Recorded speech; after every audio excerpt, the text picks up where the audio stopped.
Olá, estamos aqui no estúdio da Revista Manchete e vamos fazer hoje um bate-papo muito importante sobre segurança alimentar.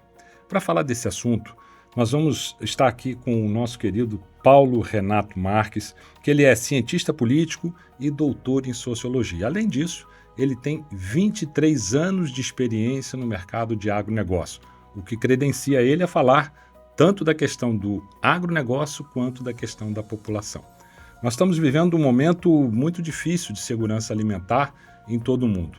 Existe hoje uma questão antagônica sobre a questão do meio ambiente, da preservação do meio ambiente, mas, ao mesmo tempo, nós temos uma questão de necessidade de produção de alimento. Essa discussão toda nós vamos fazer aqui com o Paulo, a quem agradeço a presença aqui no nosso estúdio, Paulo.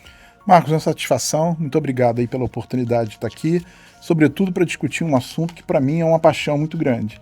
Eu acho que discutir meio ambiente vis-à-vis produção de alimentos, eu acho que isso é um assunto que tem que estar na agenda contemporânea de qualquer discussão, geopolítica, política, porque é fundamental para a continuidade do nosso planeta, né? E você, que está nos assistindo agora através do canal do YouTube, não esqueça de clicar no sininho, se inscrever no canal e seguir as nossas redes sociais, revistamanchete.oficial. No nosso site, revistamanchete.com.br, você tem acesso a todo o nosso conteúdo que está na revista impressa, no site, nas redes sociais, no canal YouTube e também na televisão.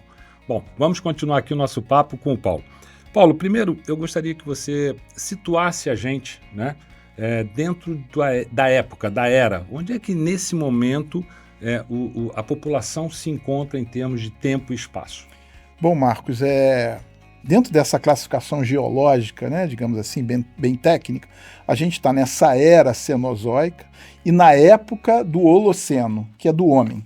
O que acontece é que, como a gente tem visto uma mudança climática, diferentemente de uma crise climática, porque crise é uma coisa que, teoricamente, ela acaba e se restaura a posição anterior. Certo. Só que o que a gente está vivendo no clima está muito além de uma crise climática.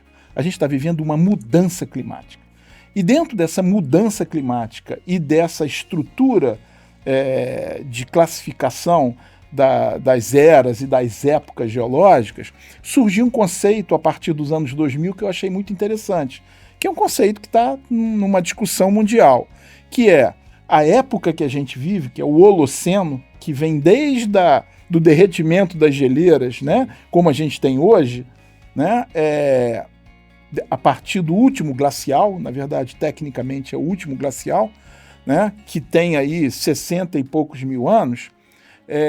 A gente vive esse período que é, na verdade, a época chamada Holoceno. Como se tem visto uma mudança, e eu diria que é uma mudança que não tem volta, né? Todos os estudos dão que, para ter volta, nós vamos gastar aí mais de 200 anos, então nós não temos volta. Um químico holandês que propôs que mudássemos essa denominação de Holoceno para Antropoceno, que seria, na verdade, uma época da atuação do homem claramente, ou seja o homem industrial. E ele que efetivamente causou a mudança climática. Ele é o agente. Ele é o agente desde a Revolução Industrial da segunda metade do século XIX. O grande problema dessa questão toda, o foco principal é a liberação do CO2.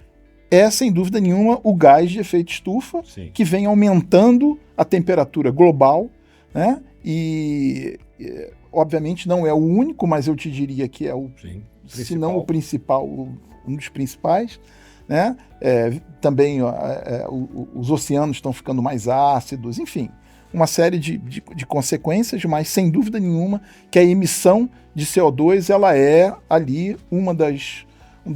Eu diria que, sem dúvida nenhuma, é o principal indicador. Dentro desse seu estudo, né, desse artigo que você escreveu tão bem, existe essa questão do CO2 e ele tem basicamente duas funções que você mostra ali. Uma, que é a função industrial, mas também tem uma outra função, que é a função, inclusive, da produção do solo, do manuseio do solo, né? Exato. E, inclusive, tem esse gráfico que a gente vai mostrar aqui, vai aproveitar e mostrar o gráfico. Me fala um pouquinho sobre isso. Qual é essas diferenças, né, do combustível fóssil para a questão do manuseio do solo? Ele faz uma análise desde o século XIX da emissão de CO2.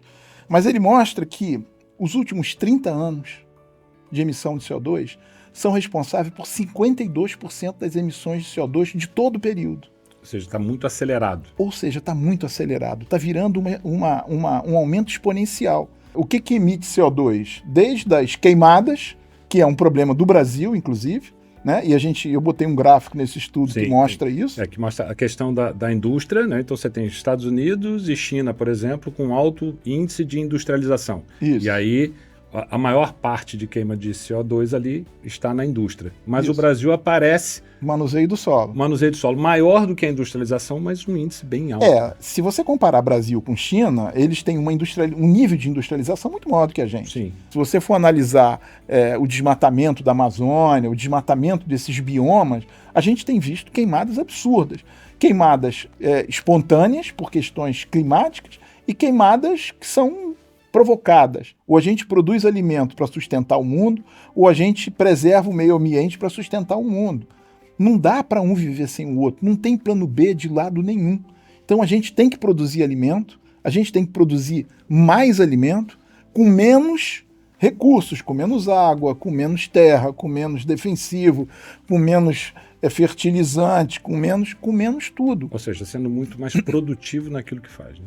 Produtivo, e aí entra a tecnologia. Hoje a média da população mundial urbana é de 56%, de acordo com a FAO, que é um organismo da ONU para alimentos e agricultura.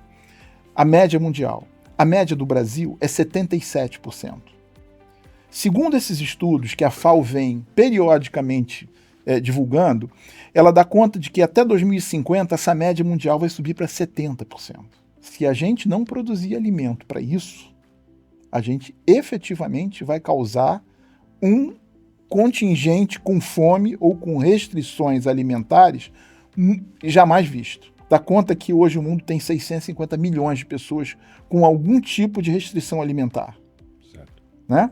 A expectativa desses relatórios é que em 2050 a gente tenha 1 bilhão. Uma população urbana maior, não é que essa população vai sair do rural e vai deixar de produzir. Não, vai até deixar de produzir, mas ela vai para centro urbano ganhando mais. Isso é fato. Todos os estudos mostram isso. Então eles vão ter maior poder aquisitivo para comprar alimento.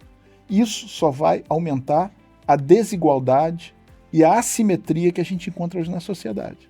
Isso é um problema sério. Se você pegar uns números aí, a ONU hoje tem 193 países.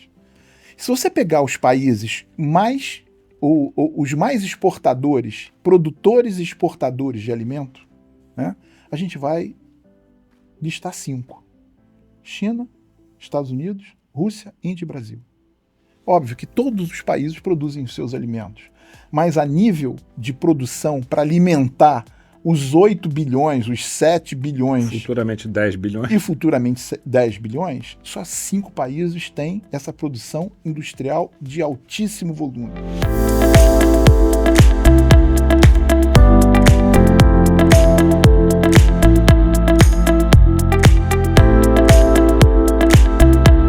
Paulo, assim, fica uma sensação sempre para quem está ouvindo sempre os cientistas falando sobre isso, os sociólogos, etc., fica um sentimento apocalíptico, né, de que a gente está indo contra a parede, que não tem solução. Né? Isso é algo lá dentro do seu coração, assim, você como alguém que entende, que estuda sobre esse assunto, você acha que a gente ainda tem alguma solução? Você acredita em algum caminho que se possa traçar? Olha, Marcos, eu vou fazer uma brincadeira aqui, né? Como diz o Ariano Suassuna, né? Eu não sou otimista nem pessimista, eu sou um realista esperançoso. Ele só não será apocalíptico se efetivamente isso virar uma prioridade mundial. Né? Tudo é uma questão de prioridade. Quer dizer, a questão climática é uma questão que se discute muito mais hoje do que se discutia há 50 anos atrás, concorda? Sim. Há 30 anos atrás ninguém falava em era geológica, em gás de efeito estufa. Hoje se fala muito. Mas daí a se fazer muito é uma diferença muito grande.